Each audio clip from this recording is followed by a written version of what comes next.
అందరికీ నమస్తే. This is Jyotsna Chandradutt wishing you all health and happiness. మనము సుమతి శతకంలోని మూడు పద్యాలను తీసుకుని ఒక్కొక్క వీడియోలో చర్చించుకుంటున్నాము. అందులో గల నీతిని మన జీవితానికి ఎట్లా అన్వయించవచ్చు అనేది చూసుకుంటున్నాము. మరి సుమతి శతకంలో ఉండే నీతి వాక్యాలని బద్దెన్న వారు ఎంత చక్కగా చెప్పారు అనేది కొన్ని పద్యాల్లో చూసాము. అందులో మొట్టమొదటిగా మనము ఏ పని ప్రారంభించినా కూడా భగవంతుని నామస్మరణతోటి, భగవంతుని ప్రార్థనతోటి మొదలు పెట్టాలి అనుకున్నాము. అనవసరంగా వాదనకి దిగకూడదు, అనవసరంగా అధికారాన్ని చెలాయించకూడదు.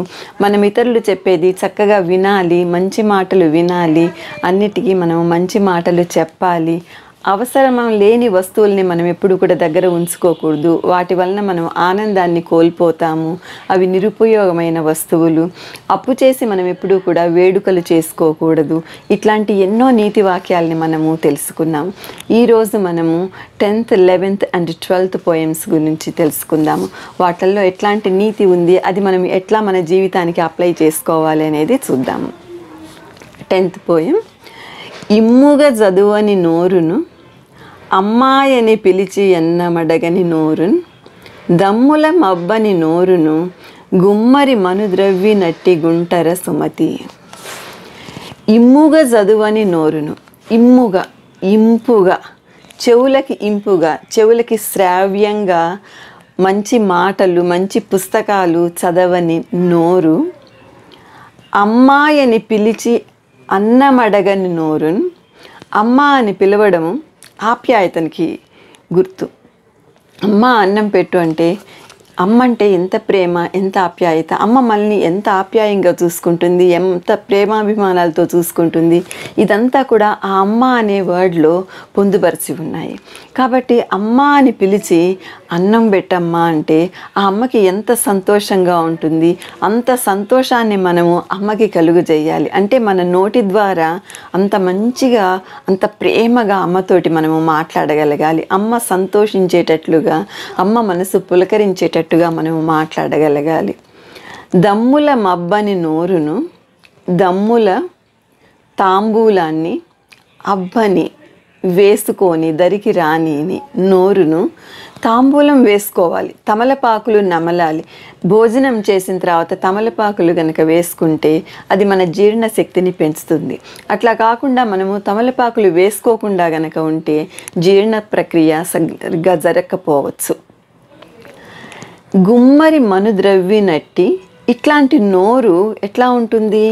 చెవులకి ఇంపుగా చదవకపోవడము, అమ్మ అని ఆప్యాయంగా ప్రేమగా పిలవని నోరు, తాంబూలం వేసుకుని జీర్ణ ప్రక్రియని పెంచుకునే తత్వం లేని నోరు. ఇవన్నీ ఎట్లాంటివి? ఒక గుంట లాంటిది. ఎట్లాంటి గుంట? గుంట అంటే ఖాళీ ప్లేస్, అందులో ఏమీ ఉండదు, వ్యర్థమైన ప్లేస్. కుమ్మరి తను మట్టి కుండలు చేయడానికి భూమిని తవ్వి మట్టిని తీసేసుకుంటాడు. అంటే తనకు అవసరమైనదంతా కూడా తీసేసుకుంటాడు. గుంటలో ఇప్పుడు ఏమీ లేదు, అది నిరుపయోగము. అట్లాంటి నిరుపయోగమైన నోరు ఎవరికీ ఉండకూడదు. చెవులకింపుగా చదవే నోరు మంచిది. అమ్మ అని ప్రేమగా ఆప్యాయంగా పిలవాలి మన నోరుతోటి. తాంబూలం వేసుకోవాలి భోంచేసిన తర్వాత, మన జీర్ణ ప్రక్రియని పెంచుకోవాలి. అంటే మనం ఆరోగ్యంగా ఉండడానికి తగినట్లుగా మనం భుజిస్తూ ఉండాలి. ఇట్లాంటి పనులు చేయని నోరు వేస్ట్, వ్యర్థము. ఒక కుమ్మరి తనకు అవసరమైన మట్టిని తీసేసుకుని భూమిలో గుంటను ఎట్లా మిగులుస్తాడో అట్లాంటి గుంటతోటి సమానము అట్లాంటి నోరు అని చెప్తున్నారు బద్దెనవారు. ఇక్కడ దమ్ముల మబ్బని నోరును అనేది 3rd లైన్ ఉంది. ఇందులో ఒక్కొక్కసారి కొన్ని బుక్స్లో ప్రింట్ అయిన దాన్ని బట్టి తమ్ముల బిలువని నోరునని కూడా కొంతమంది రచించడం జరిగింది. అది ప్రింట్ మిస్టేక్ కావచ్చు, కాలక్రమేణా జరిగే మార్పుల్లో ఒక భాగం కావచ్చు. అక్కడ ఇచ్చిన అర్థం ఏంటంటే తమ్ములని ఆప్యాయంగా, తమ్ముళ్ళని, బ్రదర్స్ని, యంగర్ బ్రదర్స్ని ఆప్యాయంగా పిలవని నోరుని అని అక్కడ అర్థము చెప్పుకున్నారు. కానీ కొన్ని బుక్స్లో దమ్ముల మబ్బని నోరును, ఇక్కడ మనం తీసుకునే మీనింగు తాంబూలము వేసుకొని నోరు అంటే ఆహారాన్ని సరిగ్గా తీసుకోకపోవడము అనేది ఒక మీనింగు వస్తుంది. ఎట్లయినా కానీ మన నోరుని చక్కగా ఎట్లా ఉపయోగించుకోవాలి, మన మాట తీరు బాగుండాలి, అందరి చెవులకి ఇంపుగా మనం చదవాలి, ఇంపుగా మాట్లాడాలి, అమ్మ అని ప్రేమగా ప్రేమ ఆప్యాయాలతోటి మనం మాట్లాడగలగాలి, చక్కగా మన ఆహారాన్ని పట్టించుకుంటూ మంచి ఆహారాన్ని తీసుకుంటూ మన జీర్ణ ప్రక్రియ చక్కగా ఉండేటట్లు తీసుకోవాలి. అట్లా గనక తీసుకోకపోతే ఆ నోరు వ్యర్థమైన నోరు అని బద్దెన వారు ఇక్కడ చెప్తున్నారు.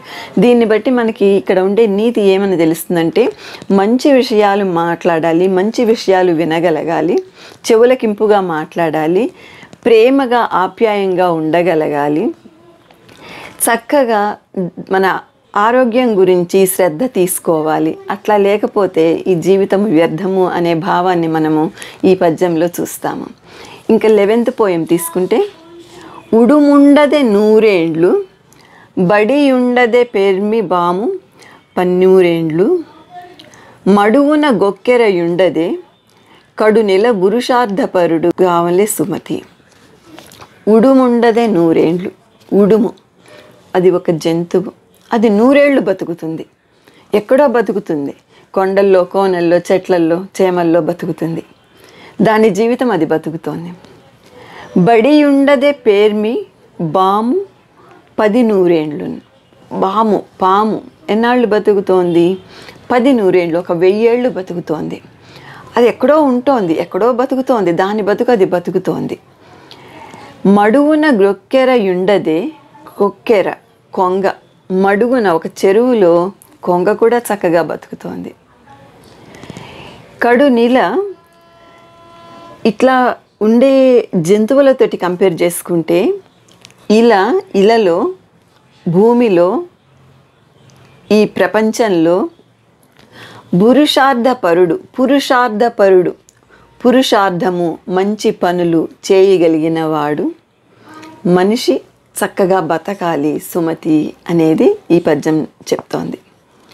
ఉడుము బతుకుతుంది ఒక 100 ఏళ్ళు, దాని పని అది చేసుకుంటూ.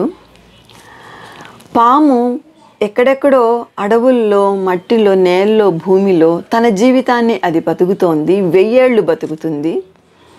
కొంగ ఒక మడుగులో, ఒక చెరువులో చక్కగా బతుకుతోంది. అంటే ఎవరి బతుకుని వాళ్ళు చూసుకుంటున్నాయి, ఇంకో దాంతో పని లేదు, ఇంకో వ్యవహారంతో పని లేదు, ఎవరి బతుకుని వాళ్ళు చక్కగా చూసుకుంటున్నారు. జంతువులు కానీ, పక్షులు కానీ, పాములు, కీటకాలు కానీ, ఇవన్నీ కూడా వాటి జీవితాన్ని అవి చక్కగా గడపగలుగుతున్నాయి. కానీ మనిషి దగ్గరికి వచ్చేటప్పటికి ఏమవుతోంది? పురుషార్థాలు ఎంతమంది చేస్తున్నారు, మంచి పనులు ఎంతమంది చేస్తున్నారు, ఎన్నో వ్యాపకాలు, ఎన్నో బాధలు, ఎన్నో కష్టాలు, ఎన్నో ఇక్కట్లు, అన్నిటి గురించి ఆలోచిస్తున్నారు, సమస్యల గురించి ఆలోచిస్తున్నారు. ఇట్లాంటి జీవితం బతకాలా, ఇట్లాంటి జీవితం వ్యర్థం కాదా అని ఆలోచిస్తున్నారు. అట్లా ఎందుకు ఆలోచించడము? ప్రకృతిలో జంతువులు, పక్షులు, కీటకాలు అన్నీ కూడా వాటి బతుకవి బతుకుతున్నాయి. మరి మనిషి తెలివితేటలు కలిగిన వాడు పురుషార్థాలు చేసుకుంటూ, మంచి పనులు చేసుకుంటూ, ఇతరులకి హాని కల్పించకుండా, కీడు నెంచకుండా, ఇతరులకి సహాయ సహకారాలు అందిస్తూ ఎంత చక్కగా బతకచ్చు. అట్లాంటి బతికే మనిషికి కావాలి అని ఈ పద్యం ద్వారా, సుమతి శతకం ద్వారా బద్దెన గారు మనకి చెప్తున్నారు. 12th పోయం మనందరికీ కూడా బాగా తెలిసిన పోయం. ఉపకారికి నుపకారము విపరీతము కాదు సేయ వివరింపంగా, నపకారికి నుపకారము నెపమెన్నక సేయువాడు నేర్పరి సుమతి. ఉపకారికి ఉపకారం, ఎవరన్నా మనకి ఉపకారం చేస్తే మళ్ళీ ఉపకారం చేస్తాం, ఎవరన్నా మనకి మేలు చేస్తే మళ్ళీ మేలు చేస్తాము, ఎవరన్నా మనకి మంచి చేస్తే మంచి చేస్తున్నాము. విపరీతము కాదు సేయ, విపరీతము ప్రత్యేకత ఏమీ లేదు, విశేషం ఏం లేదు. మనకి మేలు చేసిన వాళ్ళకి మేలు చేయడంలో ఏం విశేషం ఉంది, ఏం గొప్ప ఉంది, ఏం ప్రత్యేకత ఉంది? కాదు సేయ వివరింపంగా, మనం తరచి చూస్తే, వివరించుకుంటే, మనం వివరించుకుంటే, ఉపకారం చేసిన వాళ్ళకి ఉపకారం చేయడంలో ఏం ప్రత్యేకత ఉంది, గొప్ప ఏమీ లేదు. అపకారికి నుపమాకారము, అపకారికి మనకి హాని చేసిన వాళ్ళకి, మనకి చెడు చేసిన వాళ్ళకి, మన గురించి చెడ్డగా మాట్లాడిన వాళ్ళకి ఉపకారం చేయాలి, వాళ్ళకు కూడా మనం మేలు చేయగలగాలి. నెపమెన్నక సేయువాడు, నెపము, తప్పులు, నేరాలు, వాళ్ళ నేరాలు చూడకుండా వాళ్ళు మన ఏం మాటలు అన్నారు, వాళ్ళు మనకి ఎట్లాంటి హాని తలపెట్టారు, ఇవేమీ కూడా పట్టించుకోకుండా ఉండేవాడే నేర్పరి సుమతి. నేర్పుతో బతికేవాడు, నైపుణ్యంతో బతికేవాడు, మంచితనంతో బతికేవాడు, చక్కగా తన జీవనాన్ని కొనసాగించేవాడు. ఉపకారం మనం పొందితే మనకి ఉపకారాన్ని ఇచ్చిన వాళ్ళకి మళ్ళీ మేలు చేస్తాము, అందులో ఎట్లాంటి ప్రత్యేకత లేదు. మనకి కీడు తలపెట్టిన వాళ్ళని కూడా వాళ్ళు మనకి ఎట్లాంటి చెడు చేశారు అనేది ఆలోచించకుండా వాళ్ళకి మనము మంచి చేయగలగాలి, వాళ్ళకి మనము మేలు చేయగలగాలి. అపకారికి ఉపకారం చేయడంలో ఉండే సంతోషము వేరే ఉంటుంది, దాని విలువ వేరే ఉంటుంది. వాళ్ళ విలువ మనం గుర్తించాము, వాళ్ళ చెడ్డ గుణాన్ని మనము పక్కన పెట్టి వాళ్ళల్లో మంచినే చూడగలుగుతున్నాము, వాళ్ళకి మనం మంచి చెప్పగలుగుతున్నాము. ఇట్లా నేరాలు ఎంచకుండా, తప్పులు ఎంచకుండా, వాళ్ళు మనకి చేసిన కీడుని హాని తలుచుకోకుండా వాళ్ళకి కూడా సహాయం చేయడంలోనే మన జీవన విధానము, మన మంచి జీవన విధానము ఉంది కదా అని బద్దెనవారు ఈ పోద్యం ద్వారా చెప్తున్నారు. మనందరికీ మేలు చేసే వాళ్ళకి మళ్ళీ మనం మేలు చేస్తే అందులో గొప్ప ఏముంది? మనకి కీడు చేసే వాళ్ళకి కూడా మనము మేలు చేసి మనము ఒక మంచి జీవితాన్ని పొందాలి అని చెప్పి బద్దెనవారు చెప్తున్నారు. ఈ రకంగా మనము సుమతి శతకంలో ఉండే అన్ని పద్యాల్లోంచి మనం ఎట్లాంటి మంచి మంచి విషయాలు తెలుసుకోవచ్చు, నలుగురికి మనం తెలియజేయచ్చు, మన జీవన విధానంని మెరుగు చేసుకోవచ్చు అనే ఉద్దేశంతో ఈ సుమతి శతకంలోని పద్యాలని చదవడము, వాటి భావము చెప్పడం జరుగుతుంది. So hope all of you enjoy these poems, knowing the meaning of these poems. Very happy to discuss all these poems with their proper meaning. So hope to meet all of you in my next post. Thank you so much. Jai Hind.